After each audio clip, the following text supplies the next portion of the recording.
As you're well aware, we're living in unprecedented times. Join us now for today's special program. I want to spend my life mending broken people. I want to spend my life removing pain. Lord, let my words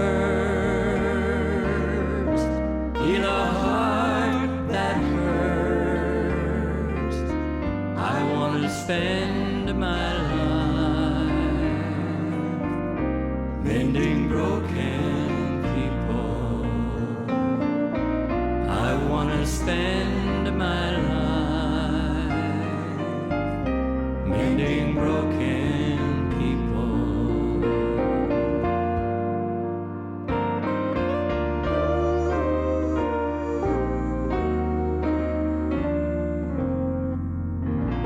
Hello friends, welcome to Thursday Night Live here at 3ABN, and it's so good to have you tune in. Thank you for taking the time to tune in. And to my immediate right is my co-pilot, Honey. Good to have you here all the time. I am so excited about tonight's program. I'm looking forward to this interview. That's right. We're going to be talking about missions on a powerful front. And tonight we're going to be talking about Child Impact International. Some of you may have heard about that ministry, but tonight, if you haven't, I know you're going to be impressed by what the Lord is doing through this ministry on the front of missions. And missions is a significant part of the gospel. So stay tuned, hit that record button, because, honey, this is going to be a good program. Oh, I know it is. That's right. We have our good friend with us. We'll tell you just in a moment who he is. But we do want to thank you for your prayers and your financial support of this network. Not only television, but radio. That's right, because the gospel is both visual and audible. Yes, it is. And how long have you been at radio?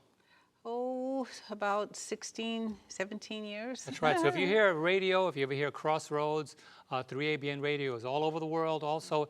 And I'm glad to have you listening as well as watching. You may be in your car or at work listening on the radio, so we have to make sure and announce the fact that we thank our listening audience also. That's right. Amen. And also for your prayers and your financial support as we continue going and growing, getting ready for the coming of the Lord.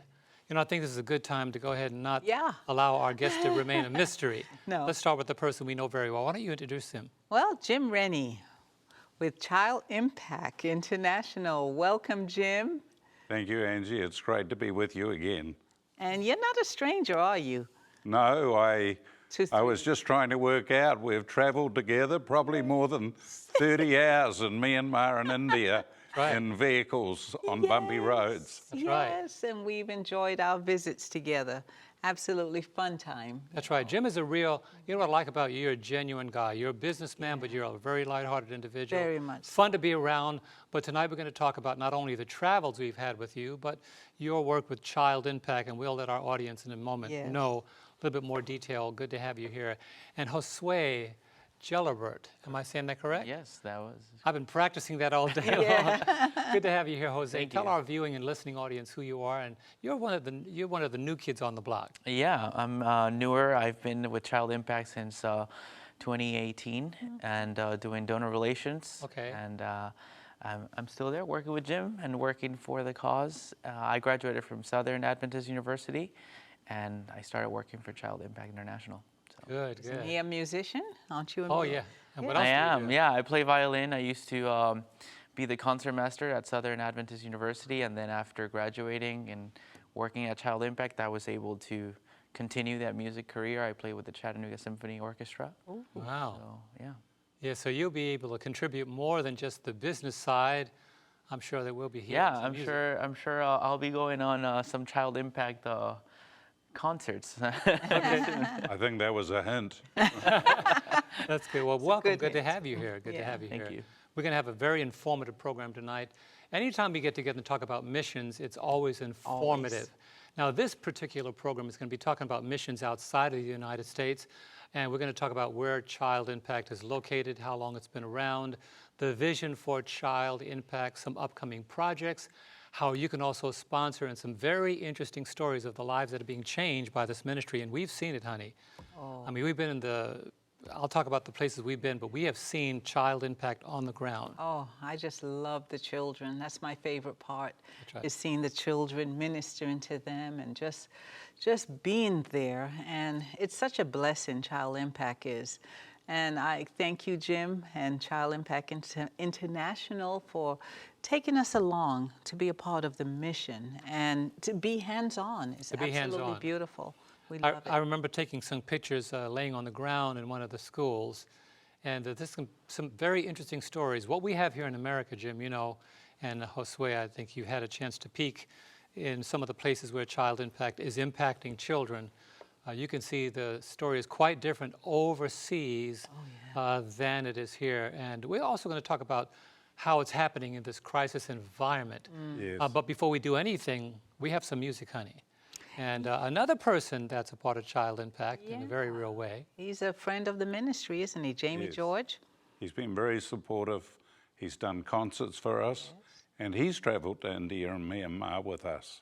Yeah. Yeah. Okay, well, he's a friend of the ministry, as I said, and he's going to share a rendition of A Mighty Fortress.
Wow. Now, that's the way to begin a program, a beautiful. mighty fortress. Yes. Did he play or what? Yeah, Jamie George, you know, if it was speeding, he'd probably get a ticket.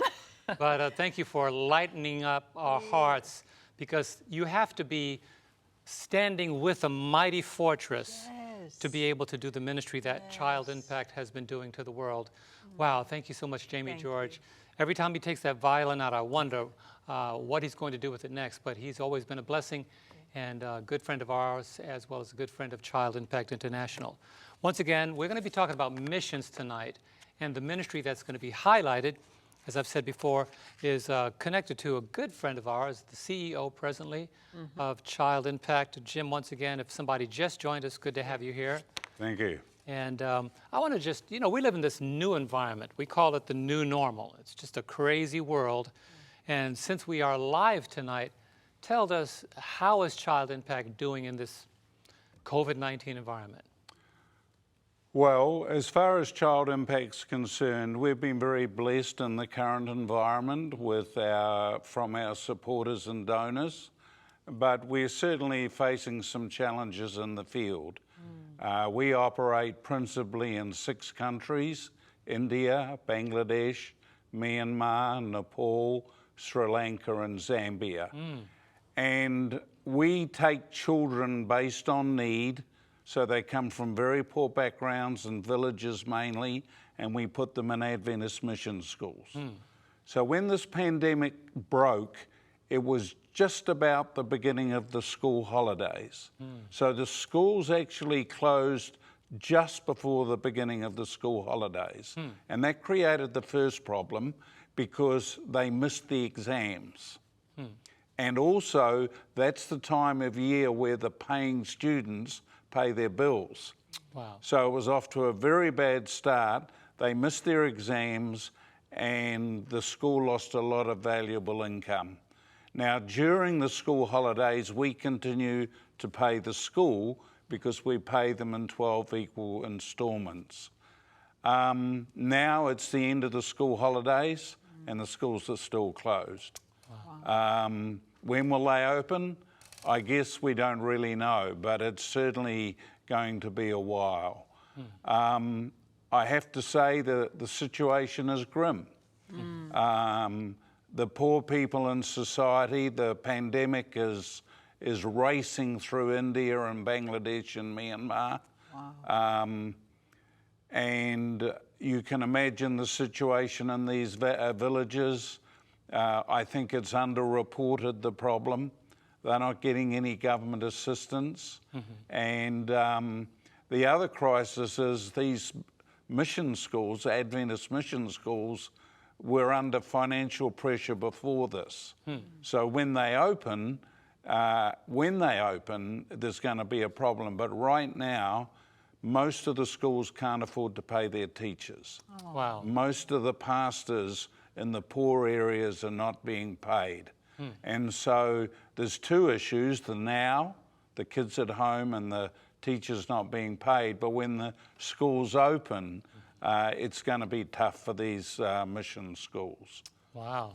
So what are you doing to bridge the gap? Because, you know, obviously, if a school is closed, children are not being educated, not being supported, financial dropouts. What are you doing to make the difference? Well, our donors have been asking us, our sponsors. I mean, we sponsor over 3,000 children in these countries. We're in over 130 schools. Wow.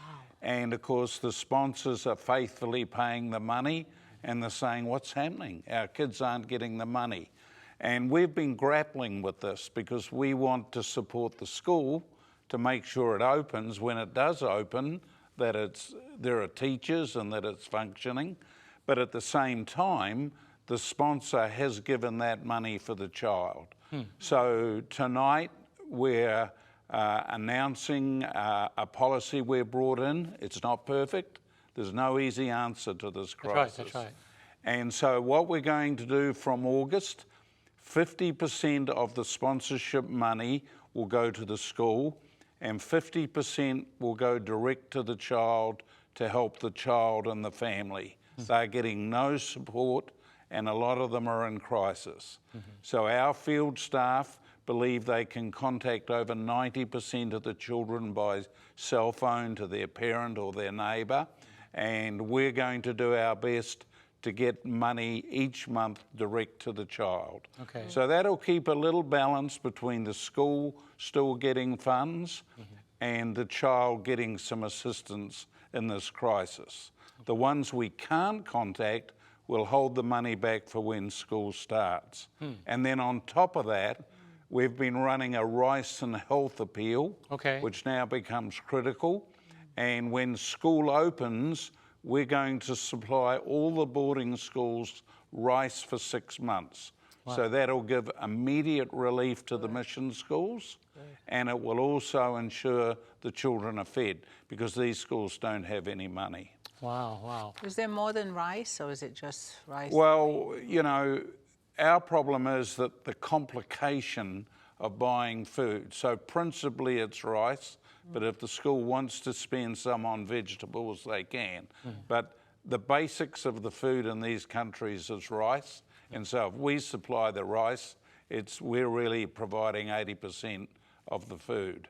That's true. The value, the cash value of the food. We don't want to give cash. The moment you start handing out cash, it's subject to all sorts of problems. That's true, because you're talking around the world, and it's a different environment altogether. You know, if somebody donates money directly to Child Impact, we know.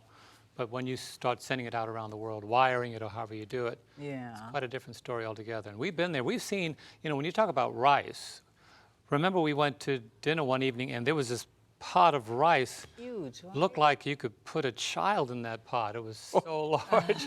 I mean, no pun intended here, but it was huge. And the rice is a significant staple. Yes. And we saw the children eating, and remember you said, that little boy has a plate larger than mine. It's a huge plate of rice. So also the crisis the teachers are facing, these schools have got no money. Right. And we had a request 3 days ago from India, from the biggest union, the church union, and the teachers are not being paid. So we agreed to give each teacher a bag of rice. So this appeal, the Rice and Health appeal, is what we're really sharing tonight, because it will benefit teachers, it could possibly benefit pastors, but it will benefit children. And this was an appeal we brought in to help feed children in Bangladesh, where rice had gone up in price because of the flooding. But now this appeal is critical for us in this time, and we'll talk more about that. Okay, good. Wow. And I want to let our viewers and listeners know that we are going to give you the information that you need to be able to participate in supporting in this crisis hour. As you know, you're watching the program, you even saw it in our introduction as our President Greg Marconi talked about how difficult the times are, and when we pray, you know, the COVID goes down, it goes up, and it's so unpredictable that lives are being impacted in a very amazing way. But let's dive into Child Impact.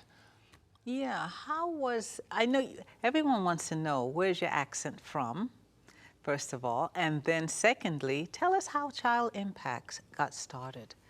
Well, I'm from New Zealand, I'm a Kiwi. And I came to America over 13 years ago, and I've been in this role now over 12 years. Child Impact in America used to be called Asian Aid, and Asian Aid started in Australia. It's still very strong in Australia and does very similar work to us. And so in Australia, it's Asian Aid, and Child Impact International is the American side of it. We're separate organisations, but we do similar work. And over 50 years ago, two ladies, including our co-founder Helen Eager, who I just was travelling with in India in January, they started going up to Asia, looking after orphans and children, and then it grew from there. And I think between us and Australia at one stage, there were over 8,000 sponsored children. And Helen hates being called this, but she is a bit of a Mother Teresa. And she's highly respected, and she built this organisation. And then about 15 years ago, it came to the USA, And then what, about 3-4 years ago, we changed the name because we wanted to expand outside Asia, and now we're in Zambia. Wow. So it's a long-established organisation, and we're a strong partner with the church. And the unique thing is we support the Adventist Mission School system. I want to bring Josue in this because Yes. I mentioned earlier you're the new kid on the block. I don't want to keep referring to you that way. But tell us, in the time you've been with Child Impact, what impact have you seen in the experiences that you had so far? Yeah. So when I first started at Child Impact, I believe a year went by before I actually visited the field. So, you know, like working at the office and working with, you see the pictures of the children, you see the profiles. And I mean, it's hard to it's hard to really imagine the impact that your work and the money that the donors and the sponsors are giving to the organization, the impact that you are actually making in the field. But once you get to go to the field, once you get to visit the schools, which I did in 2019, in April 2019, I went to India. Which school? And then I went all over. I was in Bangalore. I went to the deaf school. I went to the blind school. I went to a couple of schools in the state of Andhra Pradesh, and then there is where you actually get to see the impact that all the work you're doing at the office is making. That all the money that the sponsors are giving, like all the impact that it's making in the lives of children and orphans, and deaf children, and blind children, and regular day students that, you know, their parents could not afford to send them to school. All of these children are going to Adventist mission schools. In some of the cases, that's their only way of hearing about Christ. Wow. That's their only exposure to the teachings of Christ. That is so true. Yeah. I remember we were in, I think it was in India, and most of the kids were not Christians. You mean Thailand, you mean? No, Myanmar. That's right, Myanmar. Right. And remember we walked in and they were singing all these Christian songs. It had to be hundreds of students in the room. In the uniform. And you made a very good point, because the impact that we were talking about, it just moved our hearts. And we asked the question, wow, all these Adventist students, and they said, no, 80% of them are not even Christians. Right. And is it Buddhist or something? That was in Myanmar. Yeah. And it was amazing to see how their lives are being changed. They become somewhat missionaries, because some of the children come there, they sing about Jesus, they get to know about Jesus. Yeah. And then they go back to their villages and to their families and share Jesus. And it was very interesting to see how that changed the dynamic, because we became aware there in Myanmar that there was a time when the locals didn't like the Christian school, but now that whole attitude has changed, and that school is an amazing thing. Yeah. Now, you mentioned the blind school. We have some footage, don't we? And we'll talk about the blind school here.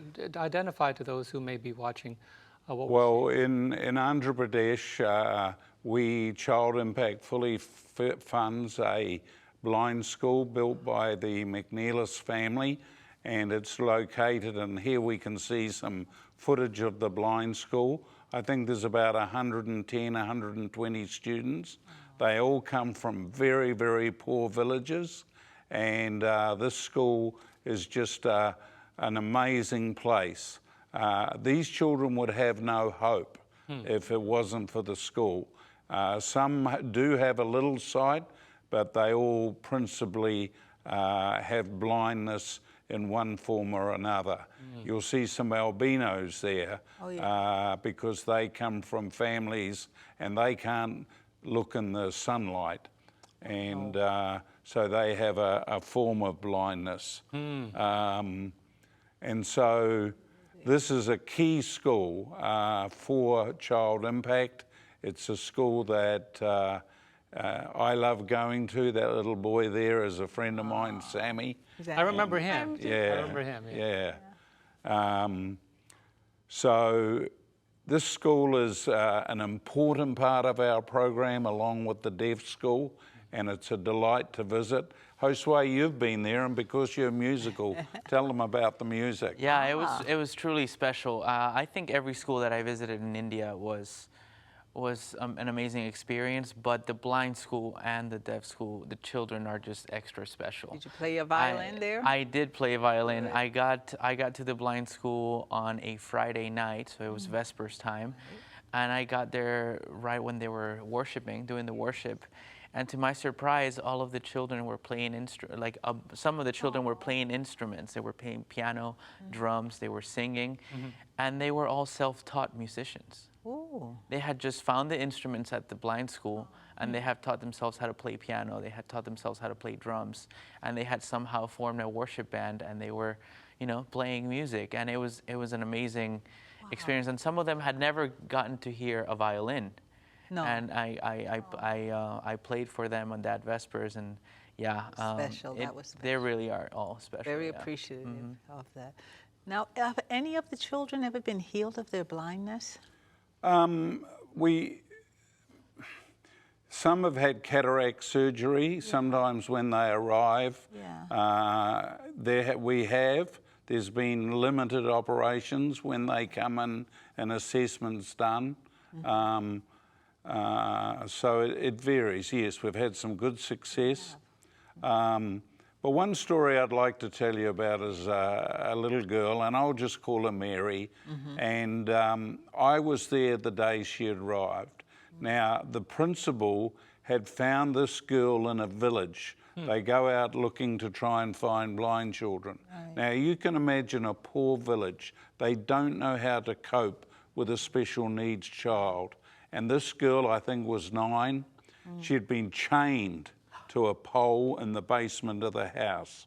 Now, to us, it was shocking, but they didn't want her roaming around, tripping and getting into danger. We finally convinced the parents that she should come to the school, and I was there the day she arrived, and she was scared, she was frightened, she was sitting in the corner, her face was terrified. The great news is I went back 7 weeks later on an urgent trip, and there she was. She was smiling. She was singing. She was holding the hands of other children and walking around. And it brought a tear to my eye just to see the difference. Now, was she learning? She was learning basic education. She was given hope. And then her parents walked in the gate, and they could see the difference. And so the bulk of these children come from very poor villages. So they have no hope, because where do you take a blind child? And so this school's very important, and we have to fund it totally, so you can sponsor a blind child, or you can contribute to the Blind, Deaf and Orphan Fund. Okay. Now, we had a picture also of the blind school. I want to show that picture. We just saw the footage, and then we could set identify. Number 2, yeah. Yeah, that's a beautiful aerial shot of that. Yeah. It's in the country. It's in the, near a town called Boboli, and it's a great place to visit. I remember climbing that tower. That water tower. Water tower. Water tower, yeah. Water tower. It was pretty shaky. On the way up, I thought, I don't know if I should be up here. And I got to the top. It was towards Sabbath evening. I could hear the music around the campus starting to come in. You know, when you talk about the blind school, and we witnessed this, students create relationships with each other. Yes. I saw where there was a group about 5 guys holding each other's hands. And I guess one of them decided to take the lead, and they were completely comfortable. And I noticed that whole ideology where they were helping each other and singing out loud. And it was really interesting. And I think that was the school where they also, I think they did a play.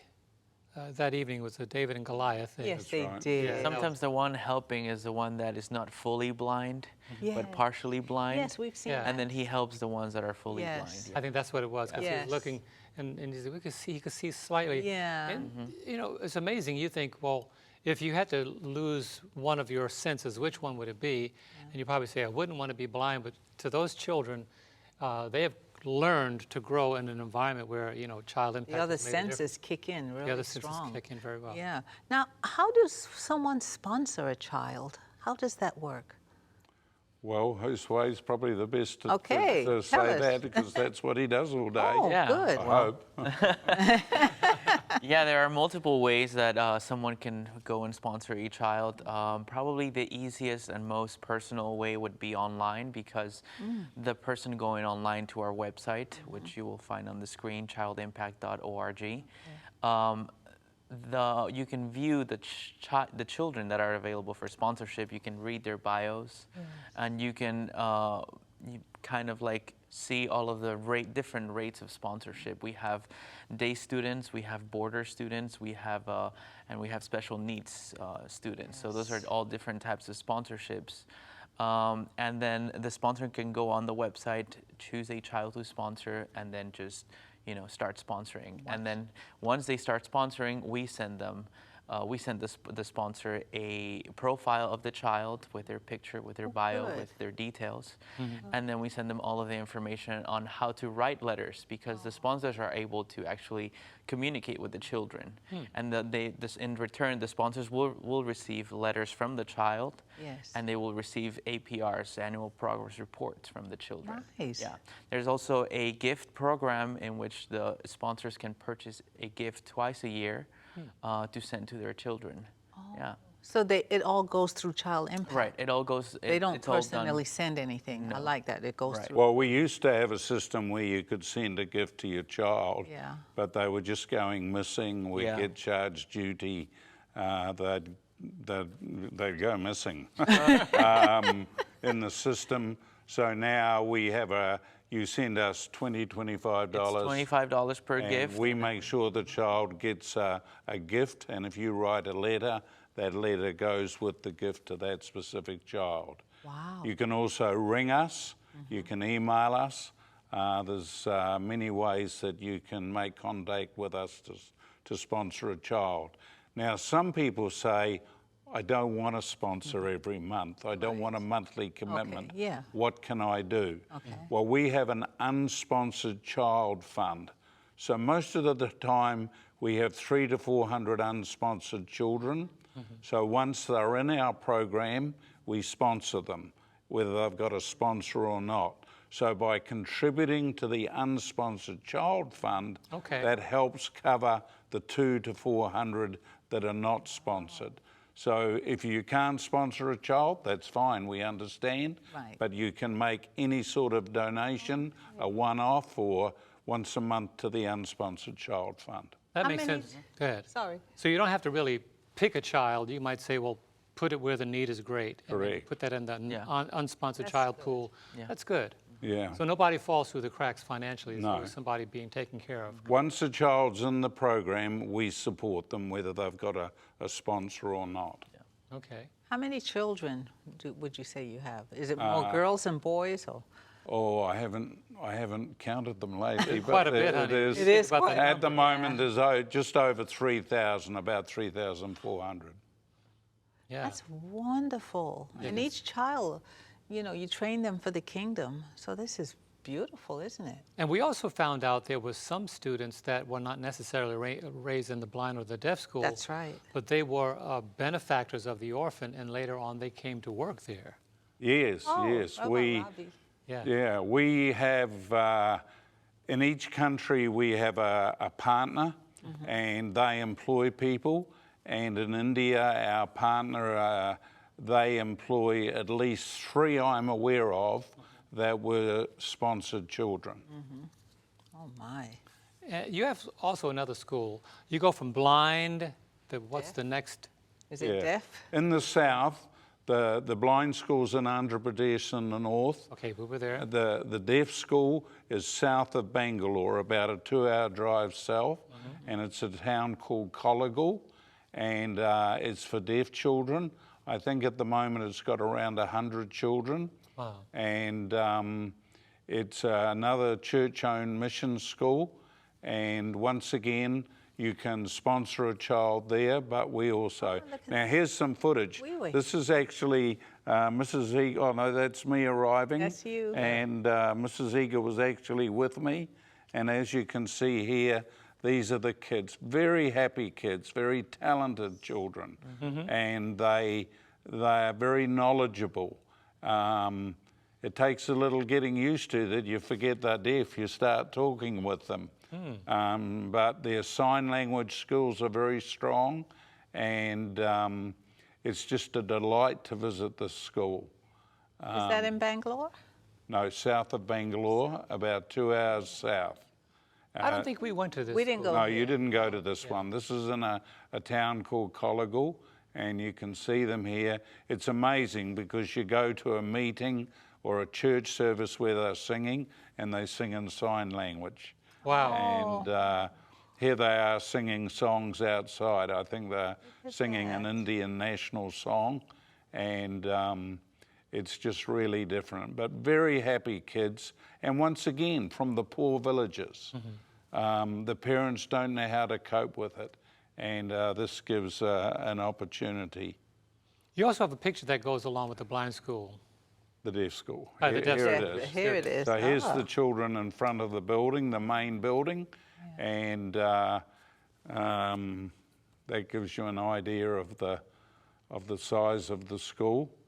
And we also have, which is number 5, it's a little video with sound, and it's a story of a girl called Padma. And Padma and her 2 sisters came to the school, and she's a delight, this girl. This is actually a few years old, and she's growing up, and so if we can play it, let's listen to Padma, and she introduces her family. Okay. All right.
Wow. Speaking the language that all the children there understand. Now, when you go, obviously you have to have someone signing for you. Yes. Tell us that experience because Yeah. you know you Well, communicate very well. Do they sign in New Zealand language or? Yeah, Oh, right. John, was that a joke? In Kiwi. Kiwi? They sign in Kiwi. Look, I have to be honest with you, if you haven't been in a family or you haven't had a lot to do with sign language, it is totally foreign. But after a while, you sort of get a sense of it. And we have a principal, Jacob, and his wife, Shiny, who are very, very committed, who are qualified sign language teachers. And it's like having a translator. Wherever you go, they're talking and the kids are signing back. I don't have any knowledge of signing. So it was hard for me. But once Jacob and Shiny, you may have noticed that Padma was in a Pathfinder uniform. The school has a very active Pathfinder club. And they go off on camps. And Jacob, the principal, does an excellent job with the children, both obviously during the school. It's a boarding school. Right. Both the blind school and the deaf school are boarding schools. So the kids are there the whole time. One of the challenges you have, how do you, because I know when we were in India, I mean, I know you had this experience. Not only do they have more mopeds or more motorcycles than any country I've ever been to, it just seems like thousands. Now let's look at the ratio of children. How do you go through checking or selecting a child for the program? Well, there's 2 parts to it. First of all, in choosing a child, we have a needs assessment, and there's no problem finding children. True. All right. So that's not our problem. In each country, we have our local partner. It's either an NGO or a division of the church who have a team of field officers who do their best to visit the child 3 times a year. And Child Impact last year, we had to put in a new database system. So the field officers are putting information regarding the child into the database live via the internet. So the field officers are checking the children are at the school and they're interviewing the children, all right? We're trying to see if there's any needs, and if they're not there, we want to know why. Wow. And so there's a checking system. Okay, so we talked about some of the ways, and the stories that we heard when we were there were pretty moving stories. Yeah. One of those that we never forgot was, I think you talked about waking up in the morning and finding a child chained or tied to a pole outside the school. And no one knew who left that child there, but we found out that some families, when they're faced with some either blind or deaf and they cannot provide, some of the children come to the schools and nobody knows where they came from. And they just become the immediate property of Child Impact, and they assimilate them in, and it's amazing to see the change in that child's life. That's something that doesn't go through the normal channels, but there's just the heart of God moving upon this ministry to make a difference in those lives. Well, many parents are struggling. The mother may die and the father doesn't know he's got to work all day in the fields. And so quite often children are brought to an orphanage, especially, chained at the gate, and you think, why on earth is this parent dropping the child off? But they're struggling. They don't know how to cope. They can't cope. They can't feed their child. And the circumstance when this was early on when I started with Child Impact, I was at Sunrise, and a few weeks before they came out and here was a girl tied to the pole. And you think, who could do that? But we have no comprehension of the struggle that parent was having. It could have been they had no money to feed the child. It could have been their parents died and the uncle was responsible and he couldn't cope. So it's dangerous to pass judgment. True. I'm not saying there aren't children who are deserted. That happens too. And so when we talk about Sunrise, I'll tell you about a little girl found on the railway station. So it's not hard to find need. No. Okay. I want to talk about something a little lighthearted. Remember when we were in India and the chicken? Oh man. We didn't talk about that, did we? Yeah, I don't we think. went to church. I don't think I've heard You the haven't story, heard no. that story? Yeah, we went to, Share that, honey. that was an amazing story. We went to church on Sabbath morning. We had gone to a temple, I don't know if it was a Buddhist or a Hindu temple, and they told us to take our shoes off. And so we went to church at our Adventist church on Sabbath morning, and they told me to take my shoes off, and I said, why? And they said, if you take your shoes off for the false God, you must take off your shoes for the true God. Well, that clicked right away. But we were at church, and we brought our offering with us for church, and we already had the amount that we were planning on giving.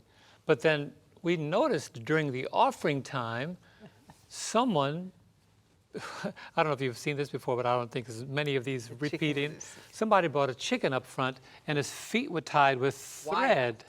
With thread or black cord, and they laid the chicken on the floor in front of the altar. Yeah. I was thinking, I hope they're not going to sacrifice him during the. But I couldn't help but to ask. I said, Jim, what is that? He said, it's an offering. They bring their offering. So I couldn't help but ask one of the deacons, what are they going to do with that chicken? And this is during the church service because it's before he said they're going to sell it, and whatever is sold for, the proceeds go to the church. And I thought, well, how much is a chicken like that worth? Well, I don't remember what he said. Like $5. But I said, okay, if I gave you $20, would you spare his life? And tell us what happened, Jim. Because I said, no, we got to spare They said somebody's going to kill him and eat him. And I said, really? So I said, if I gave you $20, would you spare his life? And what happened? Well, we took the chicken back to the orphanage, and the chicken was integrated into all the chickens at the orphanage, and they called that chicken John. And Chicken John. the chicken was a very happy chicken. It lived for a healthy life until a certain point. I know. And I got a phone call like 3 o'clock In the morning. 7th morning. I was working on my son. I said, "Who's calling me at 3 in the morning?" It was Jim. Jim said, "John, I've got some news for you." I remember what you said. yes, unfortunately, what was it, a fox or Yeah, something? something like Yeah. that. And the Gotten kids, into the cage. the kids came to me all sad-faced and said, "Oh, the Mr. Chicken John is gone." And I said, "What do you mean the chicken is gone?" Well, a local wild dog That's what took the chicken. So But the good news is, I think you said that chicken produced more chicks and more eggs. More yeah, eggs. no, it was Any a of the very, Yeah. yeah. So not only are we saving the lives of children, but on a lighter note, some of the local animals get a benefit too. Tell us about the school in Bangladesh. Yeah, let's just switch over to Bangladesh. Bangladesh is an interesting country. A lot of people don't know much about Bangladesh.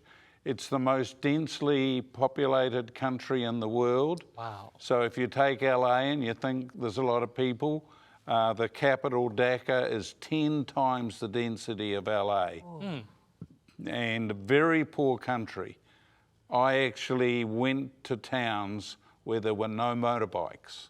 It's that poor. And there's a mission school called KMMS. There it is. And here's a view. Now, this is the building that we have replaced. As you can see it was built over 40 years ago. It was very poorly constructed. And even though from that side it looks pretty good, there was a lot of concrete dropping from the top of the building. And there's a view from the top. And so that building has to come down, and it's now down. Here were the cracks in the building. And so we committed to rebuilding that, and we'll show you the new plan shortly.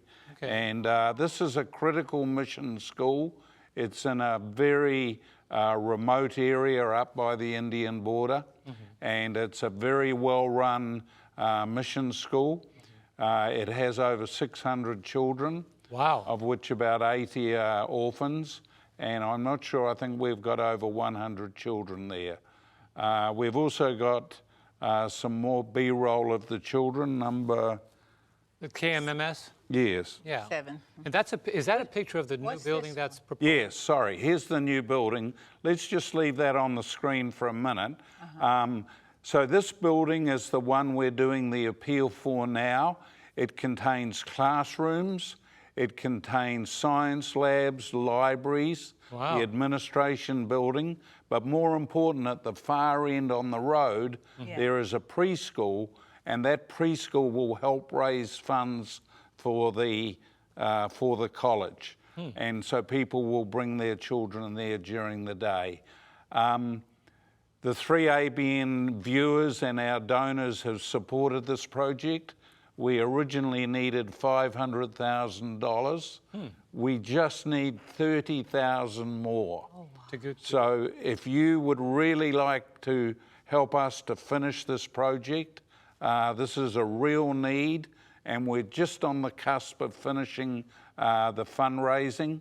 The building has started. The pandemic shut the site down, but it'll be opening shortly. Wow. So if you go to our website, it's the Bangladesh Building Fund. If you could help us with any further help, we're just $30,000 of the $550,000 to go, and this will have a dramatic impact on the lives of these children. We don't understand how poor it is. And on the filming trip, I'm sure your viewers have been watching our Hope in Motion series on Bangladesh. Love that program. We got out and met the parents, and there's solo parents. And not only they want the child to have an education, but I had no comprehension of poverty. And we met with a solo mum. I think there's a picture of her What do you mean solo mom? Well, there's no husband. She's a solo mum. Single mom. Yeah, single mum.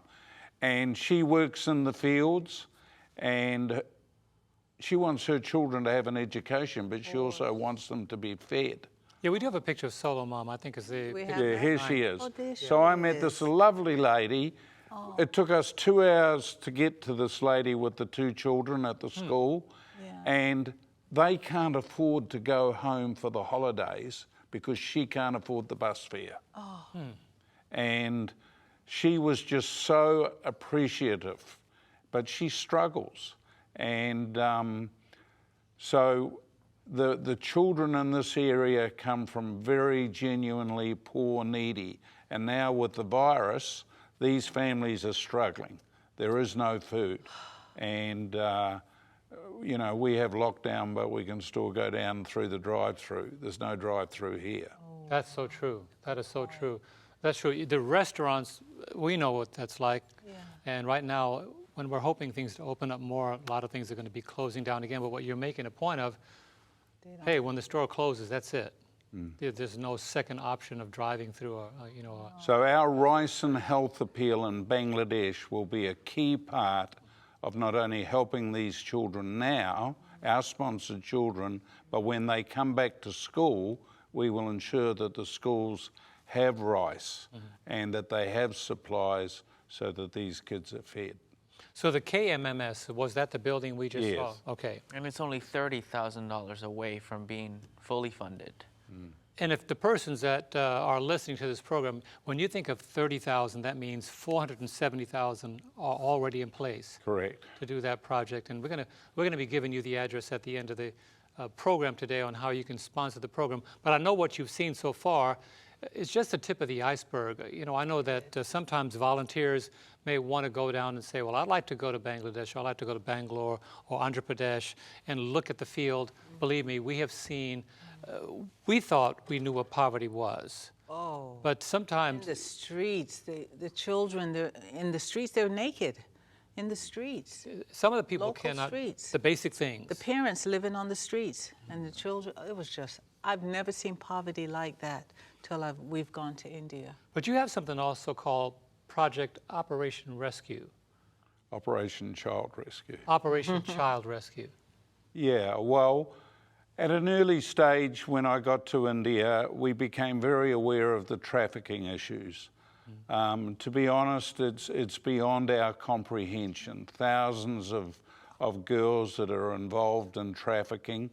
And so we have partnered with a Christian lady there, and there's 2 parts to what she does.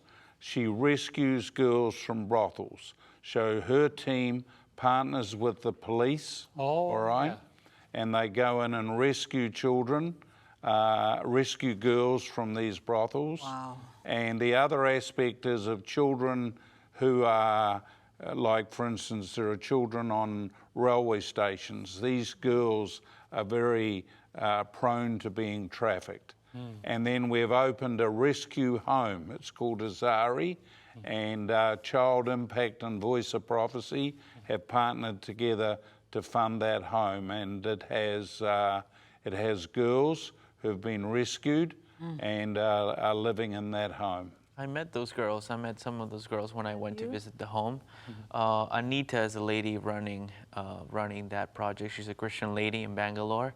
Yeah. And I got to talk to the girls. They all came down to the lobby. I could not go up, but they all came down to the lobby. The youngest one was 17, and she had already been there for about almost a year. So she, you know, they're really young. Some of them come in with children, even, you know, children that they've had during their time and that they were abducted and they were being trafficked. So it's a wonderful Christian home because they all come from the same background, and they have kind of like a lady that takes care of them, that helps them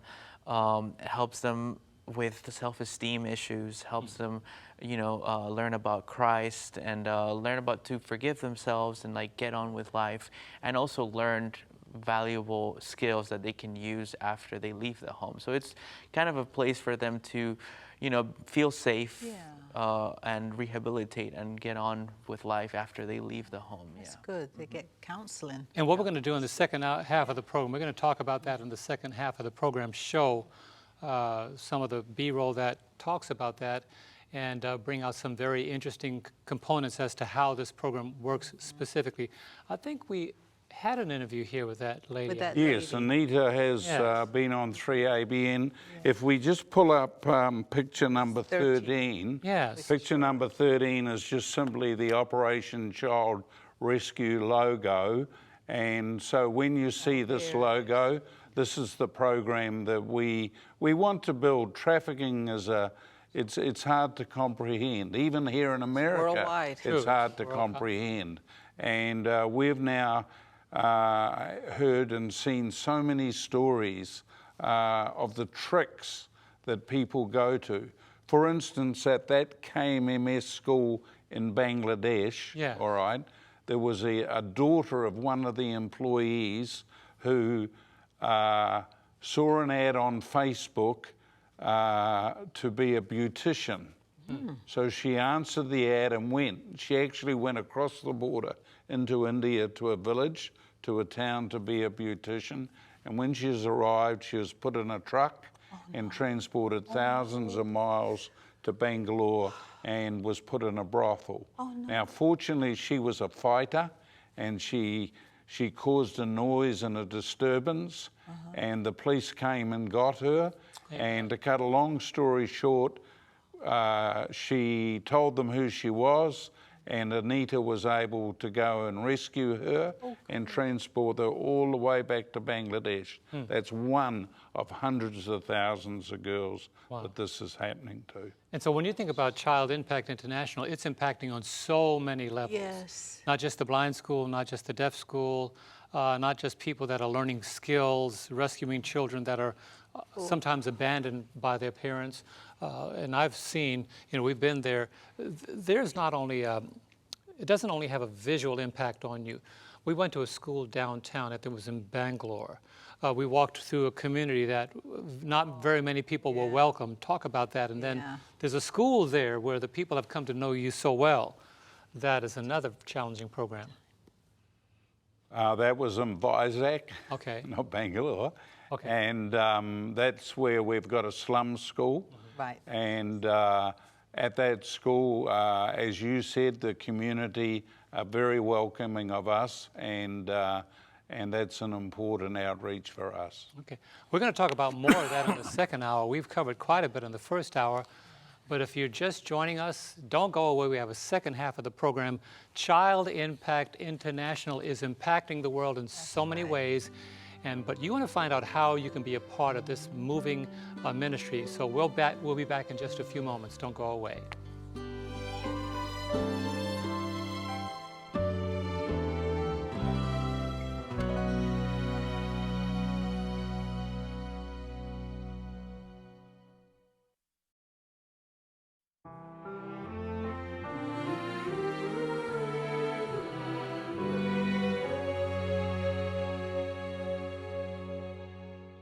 Welcome back to Thursday Night Live here at 3ABN. We're talking about missions, and particularly Jim Rennie and also Josue Gelabert.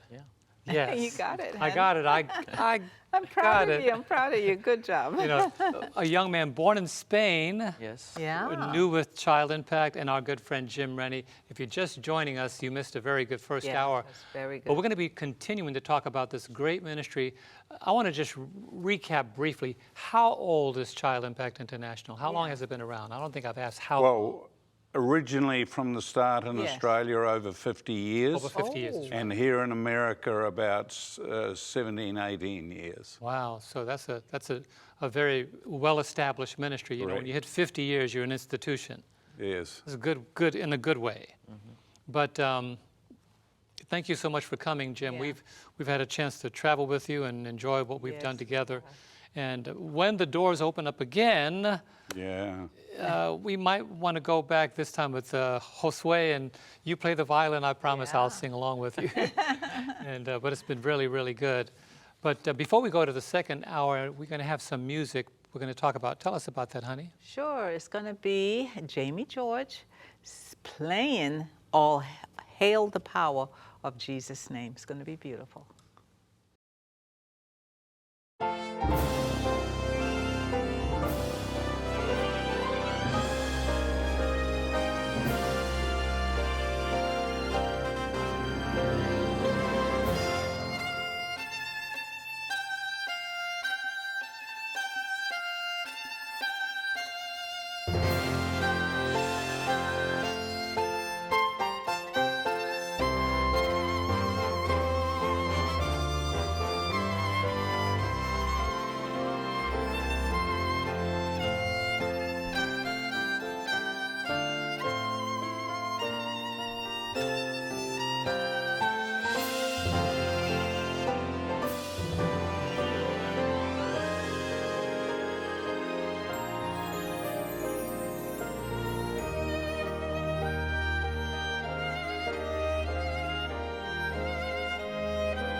Okay, now we can take a Bravo. breath. Come on, let's keep a hearty amen here. I'm not preaching a Amen. sermon, but that's worthy of an amen. All hail the power of Jesus' name. Thank you, Jamie. Beautiful. Jamie has been with you also in the field, have done concerts for Child Impact. Yes. And what a musician, what a minister of music. He is. That's the wonderful thing about that. Now let's, before we ask this question about, because a lot of people ask about sponsorship, but I want to go to Myanmar first, because that's one of our most memorable experiences. Let's talk about Myanmar. Yeah. Well, we entered Myanmar just over 3 years ago, and I think right now we have about 400 children. And Myanmar used to be called Burma. It used to be very government controlled, and they've freed it up to try and get tourists into the country. We went on a long drive. We went up to a school in the north. That's right. And visited that boarding school. Then we took a long drive down the right hand of the country, and I apologise, I forget the name of the area, and visited a large school which is right up near the Thailand border. Yes. And it was a very army area, there was a lot of security. And here's some footage of Myanmar. And so the people here live a very simple life. They're very hard workers. And this is at the Union College, where they have education, business degrees. And these are the students. Very hard workers, very disciplined, and very hungry to learn. And we're very excited. Now, you may ask, what's that on their face? It protects from the sun, and it is a bit of tradition that they wear it for protection. And this is Dr. Connolly taking the class at the Myanmar Union College. And they were all in uniform. Yes, no, they just didn't dress up for us. That's their school uniform all of the year round. That's coming out of the library building. That was very interesting. We enjoyed being on this campus. Yeah. The students very interactive, very energetic. Yes. And very committed. That's the other thing I've noticed. The little that they have, they really commit themselves to making the best out of it. How long have you been in Myanmar? As I said, just over 3 years. Just over 3 years. And the year before, it was my privilege to travel there with Pastor Ted Wilson, the GC president. Yes. And he was very excited with what he saw. And he actually recorded a small clip. Okay. And we can have a look at this clip now. Okay.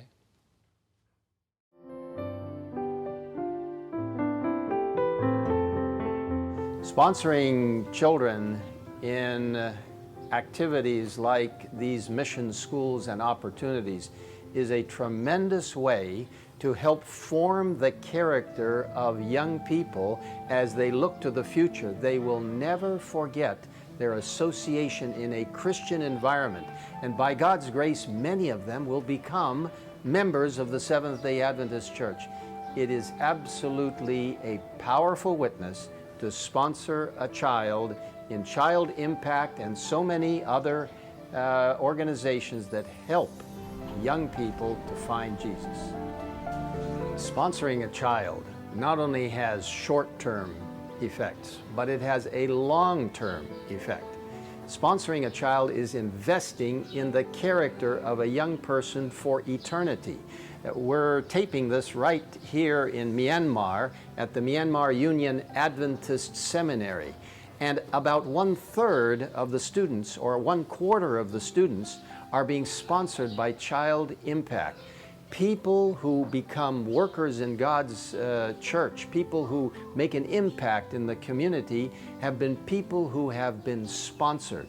Your sponsorship is absolutely an investment in the future of the church.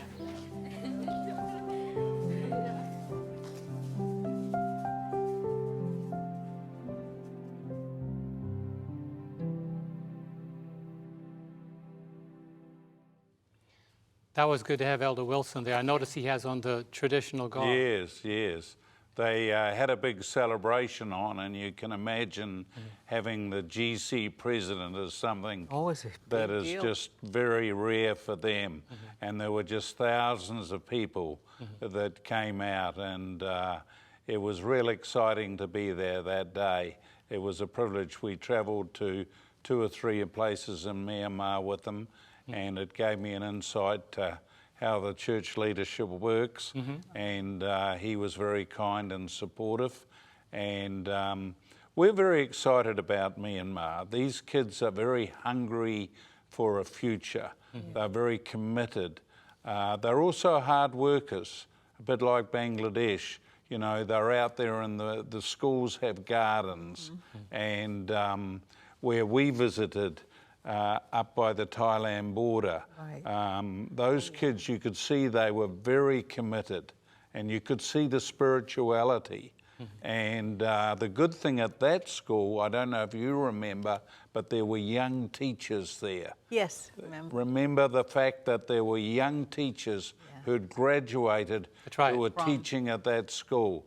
And it was just a shining example. Things are a bit tough there. I know you weren't too impressed with the girls' dormitory and some of the conditions. And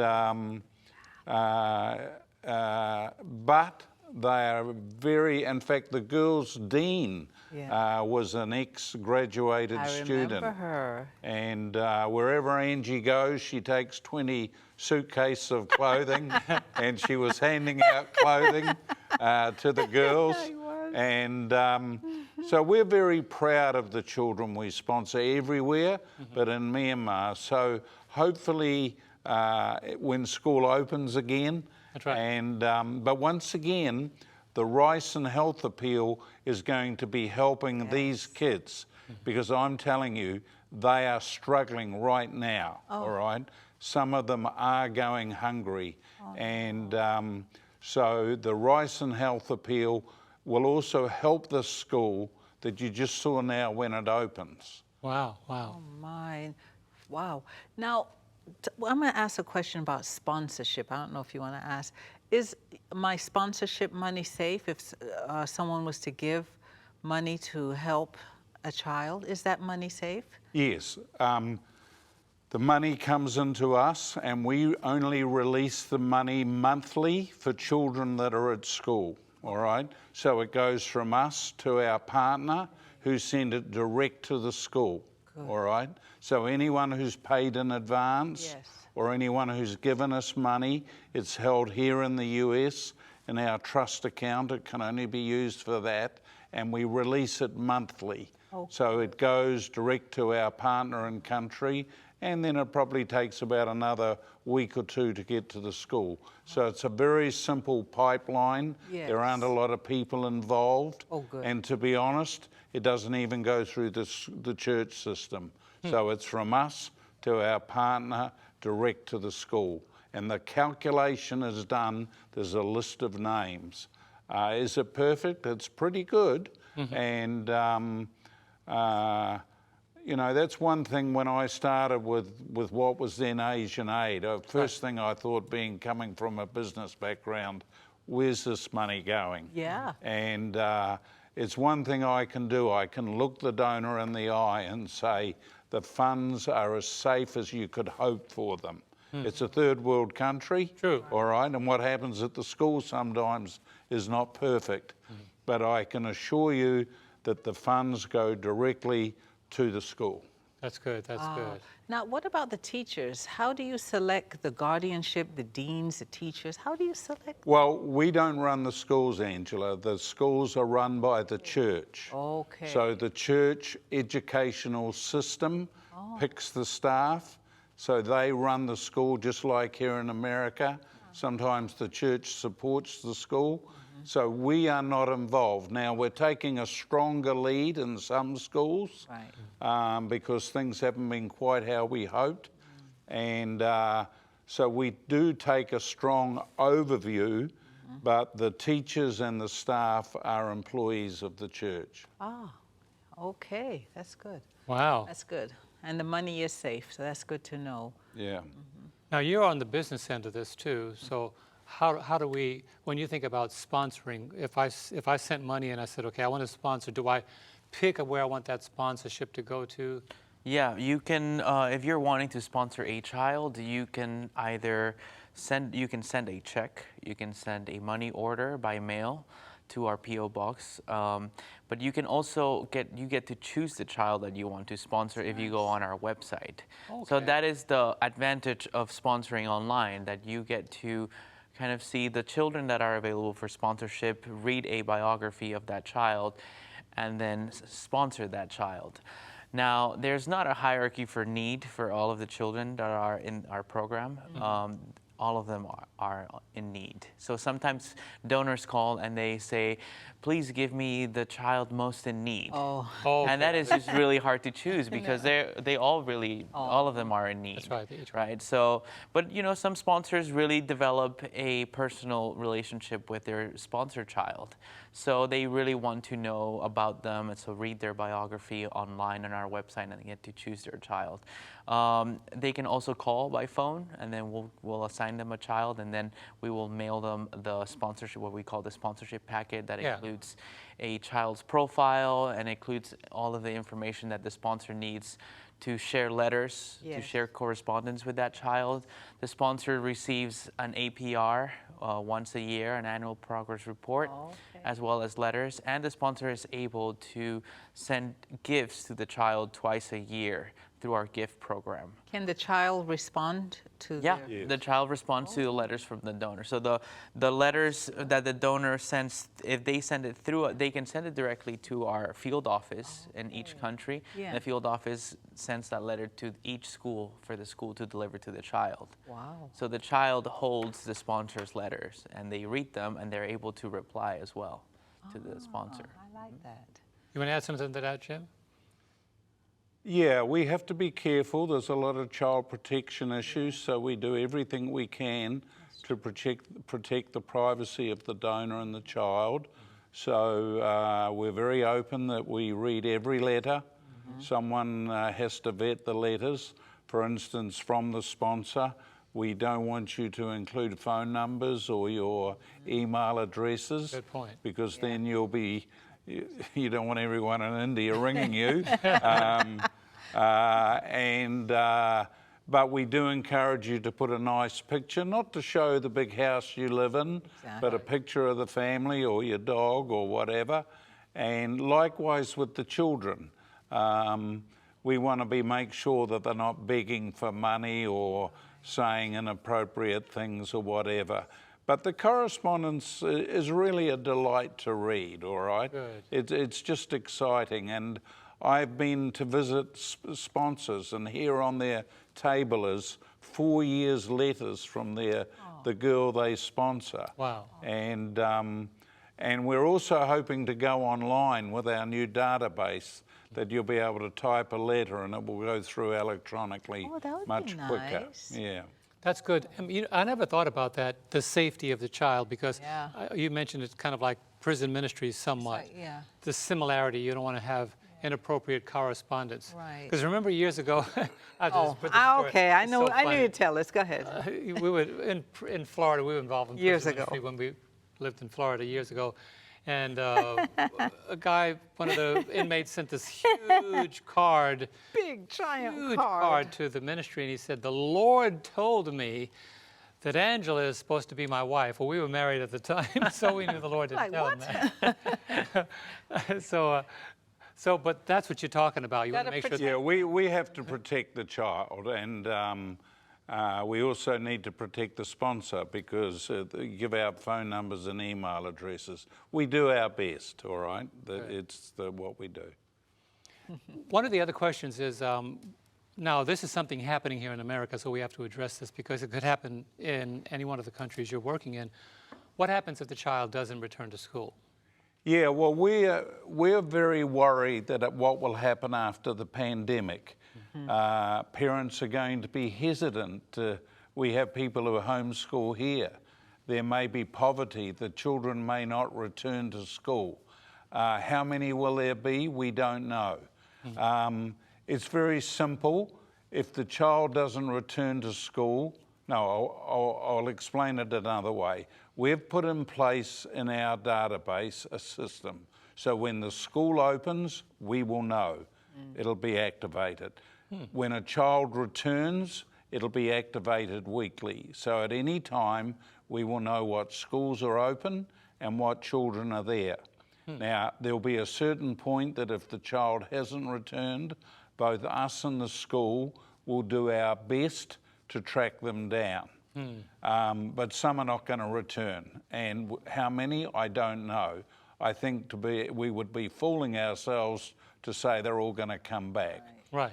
So after we've followed through a specific check process, sadly we'll have to say to the donor, your child hasn't returned.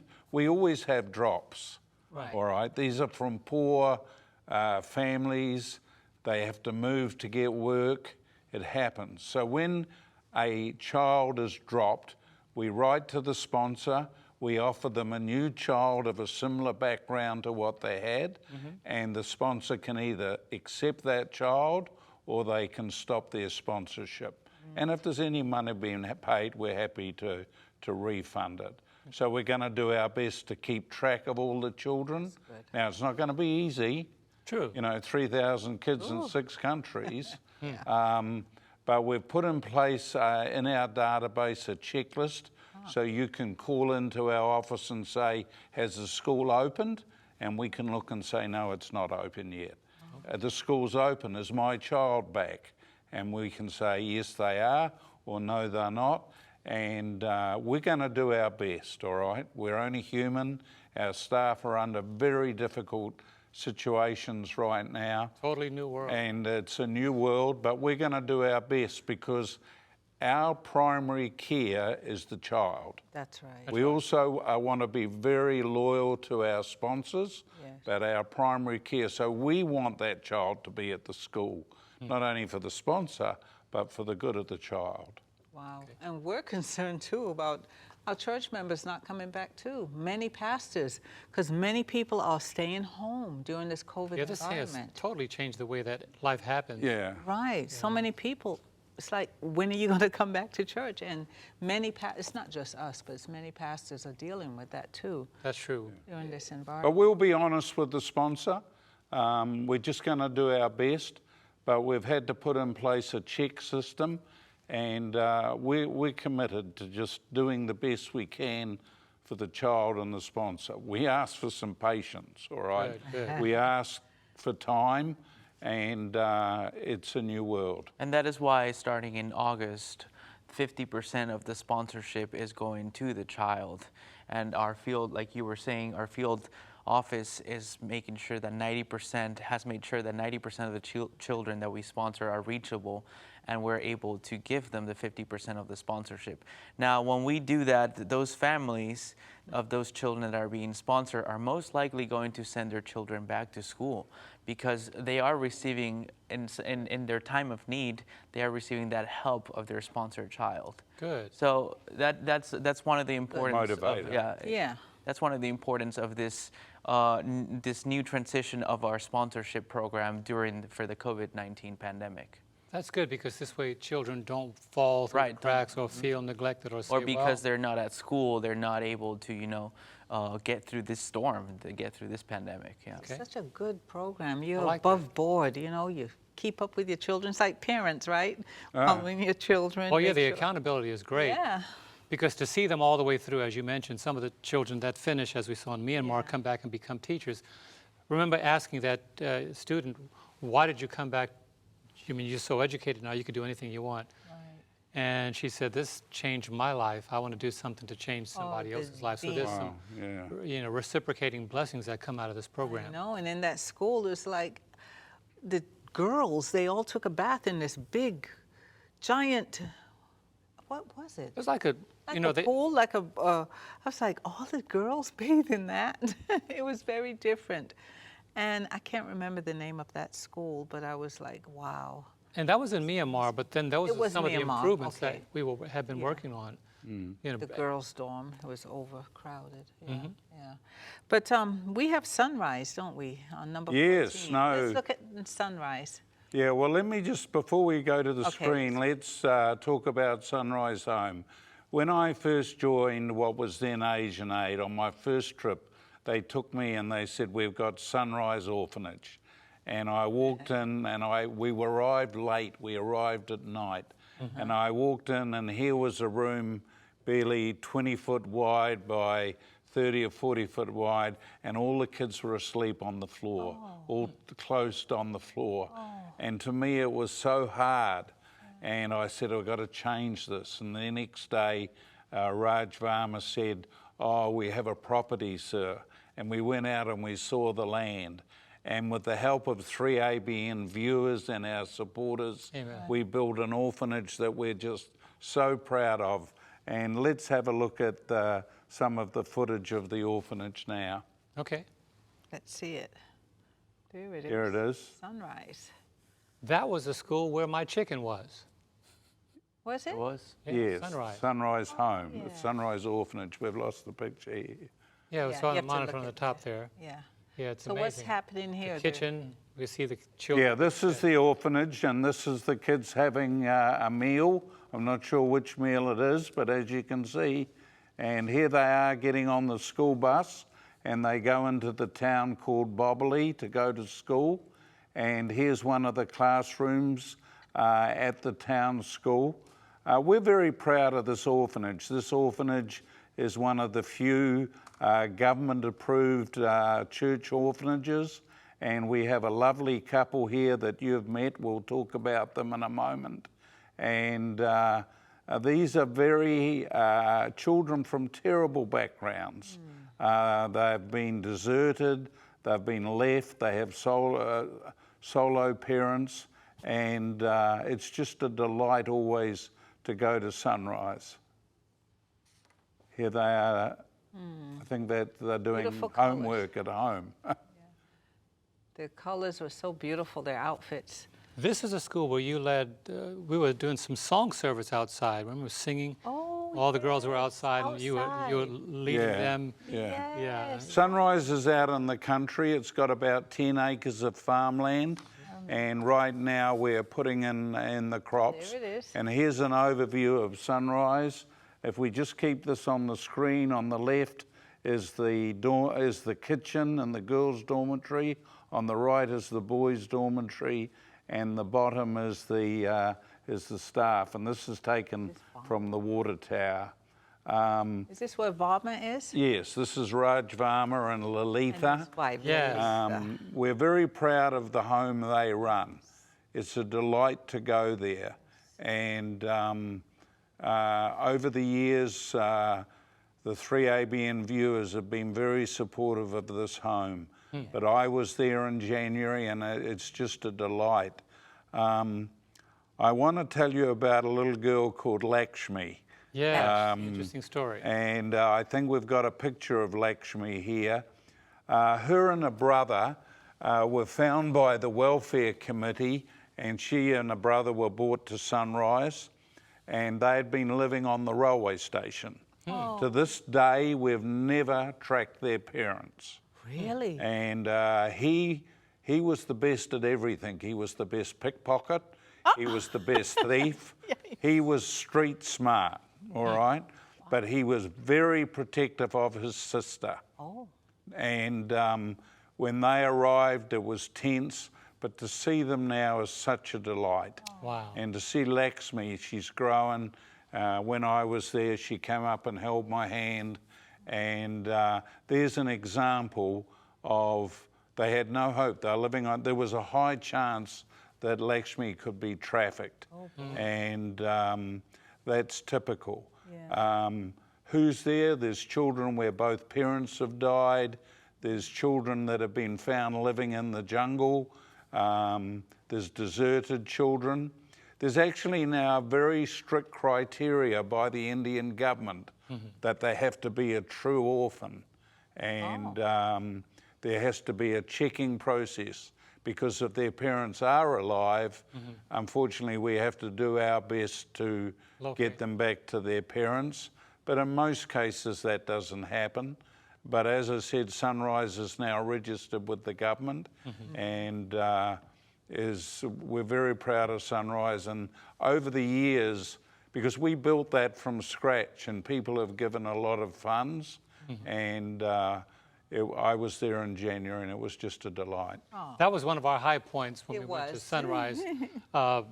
The students, now they're not blind. Have you been to Sunrise yet? I went to Sunrise, yeah. Tell us your impression of that. Oh, it's a truly special place. I remember when I got there, since I was young enough, all of the children called me brother. Okay. I think they call Jim, what did they call you, uncle, right? Uncle. They yeah. call Jim uncle, and then they call me brother. And they just took me in as one of their own, and it's run like a family. They're all brothers and sisters, and Raj and Lalitha are their parents. And I remember because they thought I would want more Western food, they had an older student that had grown up at Sunrise who was studying hospitality and management in the city. He was in college already. They had him come to the orphanage. He was on vacation from school, and cook pasta and cook stuff that they thought I would like because maybe I didn't like the spicy food from India. And he was such a nice guy, a little bit shy, but we became friends and we were talking a lot. And then Raj Varma, he told me his story. And it was actually very, very sad. And I could not imagine a child that had gone through that and then being at Sunrise, being so happy, learning to cook and being in college. It was an amazing story because Raj told me that he had been found as a 3-year-old on a dumpster, like on the side of the road, you know, and he had been brought to Sunrise as a 3-year-old. He was just pretty much a baby and grown up in the home. Through being a child impact child, and now he was in college, and like we were talking and he was cooking, and it was great. See, that's one of the miracle stories of the school. A lot of times people hear about how the school got started. You know, they hear about the funding, the support, the different programs, the blind school, the deaf school, Sunrise, and we're going to go to another country in just a moment here. But then these success stories is what keeps the program going. I remember that when we talked about, well, what do you do when you wake up in the morning? And sometimes you take emergency trips because when Jim and I were there, and we were there together with him, I remember you walking one day and we met with the family and you said, you know, it troubles me sometimes to know that I leave here. What's going to happen to that child? And so it's not just about Child Impact International, but the impact on the child that we've noticed. And these are the success stories. I can never forget that young man's name, Ravi Kumar Tamalapalli. Ravi T. Yeah, Ravi T. But I mean, just when I saw his story, how these are the success stories of people that go out that are very well furnished with education, and it makes a major difference. But you know, I know there are people, we have some more things to talk about, but honey, there's some people going to call in. What's our email for if people want to call in and ask any questions? live@3abn.tv. So if you want to call in, actually send an email, send it to live@3abn.tv. Do it real quickly. We only have a few minutes left. That's right. Or I think that they may be able to call in also. Or they can call 618. 627-4651, 618-627-4651. Somebody might have a question that we might, since you're here, I mean, we want to get the greater benefit instead of sending you an email later on. Let's say, well, tell us about Zambia now, because now let's talk about, instead of Asian aid, we're talking about child impact. So you're now jumping continents. Yeah. We haven't been to Zambia. Well, it was a big step year before last. We were approached by the Adventist ministry in Zambia called Riverside Farms. Yes. Well known to 3ABN viewers, well known to ASI. And Riverside Farms is a very large farm that's active in the country of Zambia. It's a very active ministry and outreach, and it's a big banana plantation. And they approached us and said, we want a farm. We want a school on the farm. And so these one-day buildings were built, and we now have 80 children sponsored at Riverside Farms at this school. It's a very unique partnership for us because two ministries have come together. And it's a great partnership for us because Riverside Farms is well managed. It's they run a very well managed school, and for us they're an excellent partner. And these kids come from, some of their parents work on the farm, and they also live in the local area. So this is a day school, it's not a boarding school, and people have been very supportive. In fact, we have no children available in Zambia at the moment. And so when school reopens, we're going to get some more Zambian children. So this is a very unique partnership between two ministries, and this is a key part of Riverside Farms outreach. Yeah, when we talk about the different continents, do you have any projection to expand in any other parts of the world? No, right now I think with the chaos we face, taking on another country, to take on another country is just not that simple. No. We have to have infrastructure, we have to have a school system partner, and right now we have plenty of capacity. I hate talking about children in these terms. It's as if they're but we have plenty of need in Bangladesh and Myanmar. We are looking at expansion in Zambia. India, we're just holding where it is. But in Bangladesh and Myanmar, we certainly have plenty of capacity, and we're very confident in those two countries, both with our church partner and our own management. And the need's just overwhelming, to be honest. Oh, yeah. Wow. Now, what if people want to sponsor, let's say they don't want to send money, but they want to send supplies? Is there some kind of something, it's better, I'm asking these questions because I know some people say, well, because when Angie goes over, you know, you said it earlier in the program, she's always... I go with a suitcase full of clothes. Yeah. I get clothes from children, parents from our church, our local church. I ask them to give me clothes, some of their children's clothes that are used and clean. I want to make sure it's clean. And the kids have outgrown them, so I get clothes. I go to the dollar store, I get a bunch of little Whenever things. she knows we're going on a trip, she goes to Walmart and starts buying, like we have. We don't have any children of our own, but you would think we do. Because the clothes in the winter, the clothes are like $1. Yeah, very inexpensive. $1 for children's clothes. We appreciate Angie's enthusiasm, and we do. I have to be honest with you, John, shipping stuff to these countries is just simply too costly, too logistical, and we run into issues with importing and customs. So we try to keep it simple. And so the one level of sponsorship monthly is the way we operate. So we don't do any goods in place. It's very hard to get any goods into the countries, and we've had so much stolen and deleted.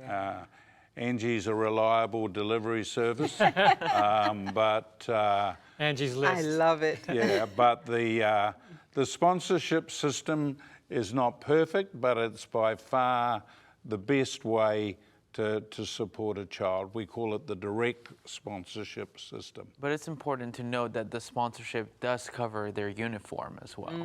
That's the other thing I noticed. I'm glad you brought that The up. uniform is covered by the sponsorship. I see. And the sponsors are also able to buy a gift for the children twice a year through the gift program. How many uniforms do they have? I'm not sure exactly how Well, many. it varies. It's some maybe 1 or 2. We also give a book allowance. There is a book allowance. I don't think it covers all the books, but there is a book allowance. So we do our best to give that child an education as we can. Also, remember when you were there, I think it was in India, and you were speaking to pastors.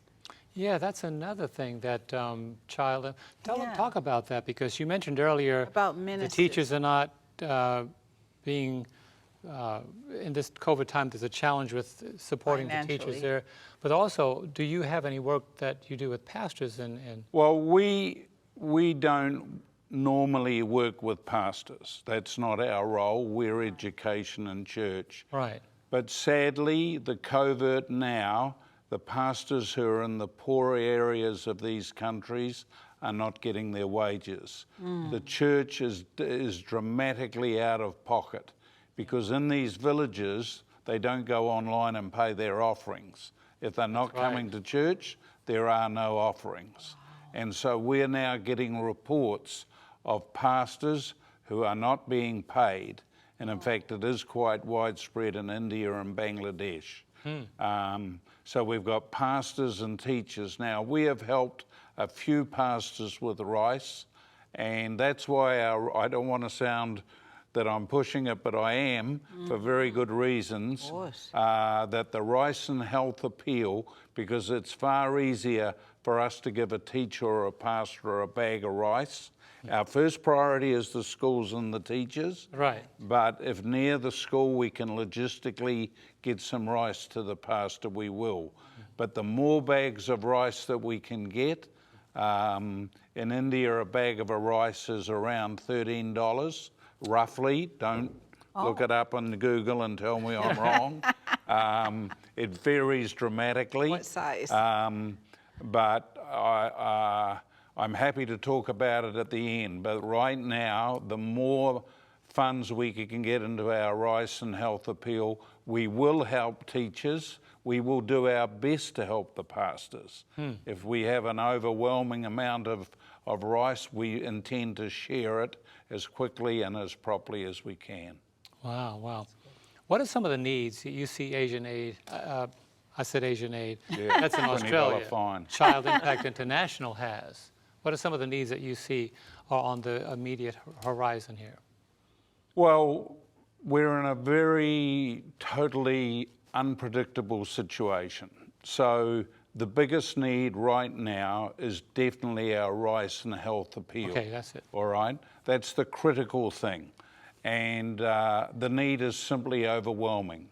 I mean, 3 days ago, the president of the union, the biggest union in India, calls me and said, can you help with the wages for our teachers? Now, I can't give cash. We can't give cash. But I said, we will help. So we're giving 500 teachers a bag of rice, which is about a month's supply. So the biggest need is the rice and health appeal. Secondary, we want to finish that KMMS school. And then thirdly, even though the children aren't there, we do need the children sponsored because we're paying out for the sponsorship or the unsponsored fund. So they're sort of the priorities. And go back to that school because we saw a mock-up of the project and what the funds are needed. The dollar amount again was about $30,000 needed to... Oh, for the you're talking about the Bangladesh building. Yes. Yeah. Okay. Yeah, that's the other project that needs $30,000 to complete. But yeah, what he was talking about here is the rice and health appeal, which and is... And the KMMS school? Yes. Yeah, the KMMS school is in Bangladesh. That's that mission school. Right. And we're building that 3-story building. That's the one I was... All right. Yeah. It's a 3-story building. It has classrooms. It has the office. And at the end, it has a preschool. That project was about $550,000. And we just need $30,000 more to complete the funding for that project. Okay. You know, what I'd like to do is, there's another very important story here about sponsorship and a schoolgirl. Tell us about that story there. You know, we have another picture here of a... Number 19. Yeah, number 19 of a girl that's sponsorship. Well, I think this picture just reflects the sponsorship program. Yes. This wasn't a specific story, but these are just 2 typical girls that are typical of the sponsorship program. And we have over 3,000 of these girls, boys and girls. And we could easily find 1,000 more tomorrow. So the support of the Child Impact Sponsorship Program or the unsponsored child impacts children like these. The other benefit we didn't talk about with our sponsorship program, it keeps the mission, it's money going to the mission school. That's right. All right? And so we're a key part of the mission school funding. So every child we sponsor, that money is going to the Adventist Mission School. And we're a very unique ministry because over 90% of the monies we send to the field go to Adventist mission schools. That's right. So we are a true partner of the church. Real mission. You know, we noticed that when we were in Myanmar, there are people that are obviously benefiting that are directly connected to the church. although we're not hiring church employees, Right. the church is connected to most all the schools that you're working with. And the education is an Adventist education. That's also something that's very important. What I'd like to do, because we talked about a number of projects here just a moment ago, before the time gets away from us, I want to make sure that we're not rushing the address in at the very end. Right. And I want to recap some of these needs. One of the things I was very impressed with is you have what you call open sponsorship, where children are not necessarily directly chosen by people in the field. But whenever you send your financial support to Child Impact International, they would select a child that will be a part of the sponsorship. Correct me if I'm incorrect, anywhere well on the way. So there's no shortage of children to sponsor. They're not saying, well, we need more children, because in India, there's no such thing as a shortage of children to sponsor. So when you give to Child Impact International on two levels, and Josue, correct me if I'm incorrect here, there are those who you select that you know you're sponsoring, and there are those that are open sponsorship. Unsponsored. Unsponsored. Right. That's the terminology. So there's a fund called the Unsponsored Child That's what I'm for making sure. those donors or sponsors that, maybe they're not able to make a commitment to sponsor and pay a monthly sponsorship. Yes. They just want to make a one-time impact. They want to make a one-time donation. They're able to donate to the Unsponsored Child Fund, and that fund is being used to sponsor all of the children in our sponsorship program that they do not have an individual sponsor yet. So, and we have a pool of sponsored children that are not sponsored individually yet, but in reality, they're being sponsored by Child Impact, and we're using that fund, the Unsponsored Child Fund, to sponsor the children. So anyone that is not able to make a monthly contribution for sponsorship can make a one-time donation to the Unsponsored Child Fund. That's one of those. And then also the KMMS school. Yes. Now, It's an acronym. if you go to our website, We're which gonna give is that information in. childimpact.org, and you hit the donate button, we've just got a new website. We're very proud of it. I like it. And you'll see the funds you can contribute. You'll see Bangladesh Building Appeal, and that's where you would put a donation towards the Bangladesh Building Appeal. If you want to contribute to the unsponsored, there's the Unsponsored Child Fund. That's right. And so what we want to do right now is give you that information that you need. Remember, look at the website, click around and look at some of the areas that you know you can be a participant in and sponsor the ministry. But let me tell you, as those who are on the ground, we saw the impact, no pun intended. We saw the lives being changed. So here's the information that you need to reach out to Child Impact International. Now, our office will be open tomorrow, so you can call our office tomorrow or go to the website, and we'd appreciate I'll talk to the Rice Appeal before we... It's Child Impact International, P.O. Box 763, Ooltewah, Ooltewah, Tennessee 37363. And the phone number is area code 423-910-0667.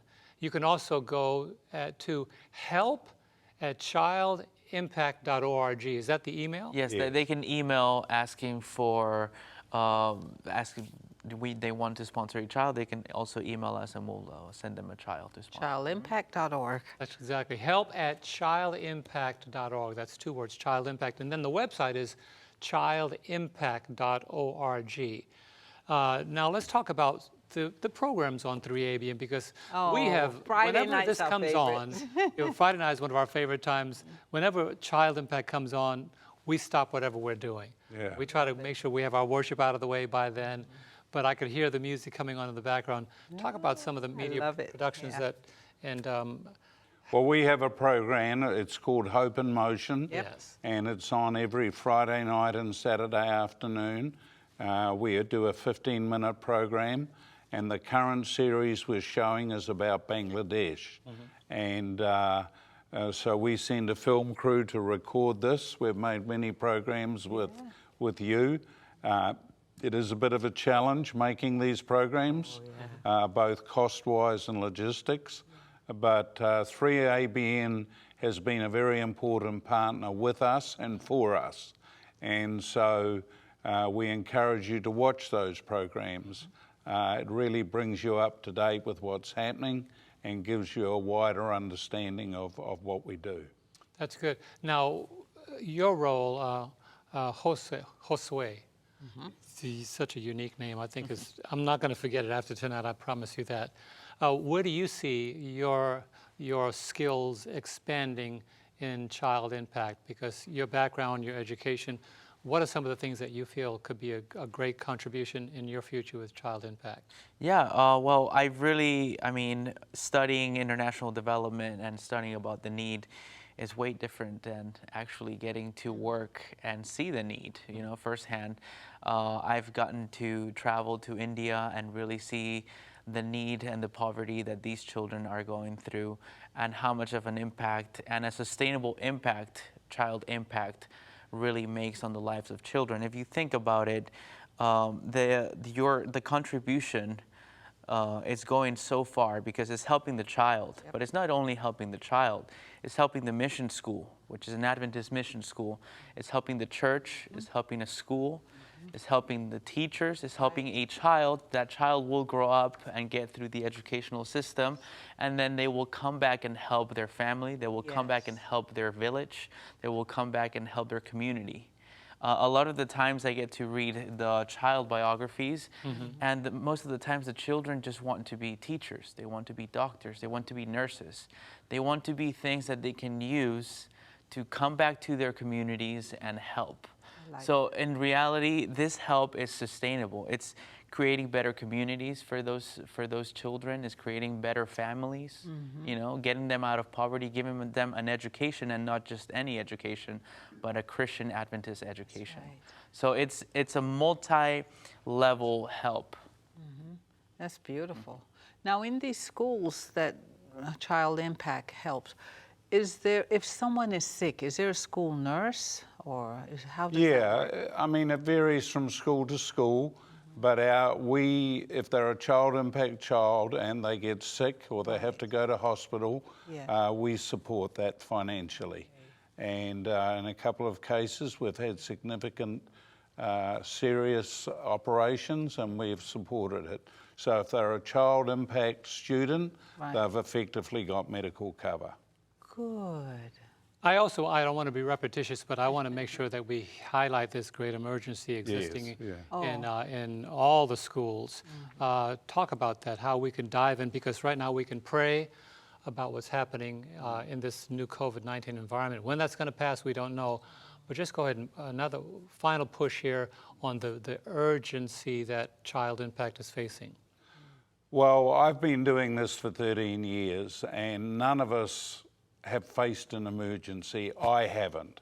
And right now, the calls and the demand I am getting is overwhelming. And I can assure you that our rice and health appeal is one of the most effective ways. It's dangerous to hand out cash. So our first priority is our own children. Our second priority is to make sure that these mission schools, who are in deep financial trouble because of the COVID, will have rice for when the schools open. And then if we get sufficient support, we will ensure that the teachers and the pastors in the area will get food. There is no government help. They're not earning money. That's right. The need is real. I can assure the viewers that this is a genuine demand. And I would like to say that if we could raise just on $100,000 immediately, you can go to our webpage, you'll see Rice and Health Emergency Appeal. We're also supplying hand sanitizer and soap to the schools when they open, and we're educating the students. And I would just ask for support for the Rice and Health Appeal. It's real, they're in crisis, and I think the problem there is going to go on for a long time. And we're doing our best, and this is what the most effective way that we can help in this unbelievable situation. Now, are they being tested for COVID? How does that work? Angie, I've no idea. They're in the villages of India, all right? There's 1.3 billion people in India. I think if testing's an issue here, I don't think you've seen anything when you get to these countries. That's true, and so we're living in a crisis environment, not only with an immediate impact, but an aftermath. And I want to just thank you, Jim, for being here tonight, and thank you, Josue, Gelibert. Yes. I said it well, praise the Lord.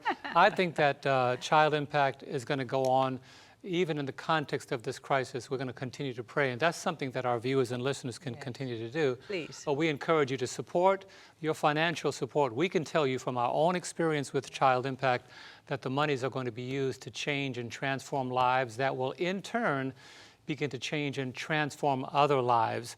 Once again, childimpact.org, and that number is 423-910-0667. So thank you, Jim. Thank you, Josue. Honey, always good to have you with me. I'm going to keep you. I'll let them go home. But we want to say thank you to our viewers, those of you who are praying for through ABN and supporting, and our listeners. We pray that the Lord will bless you to impact someone's life until we see you again.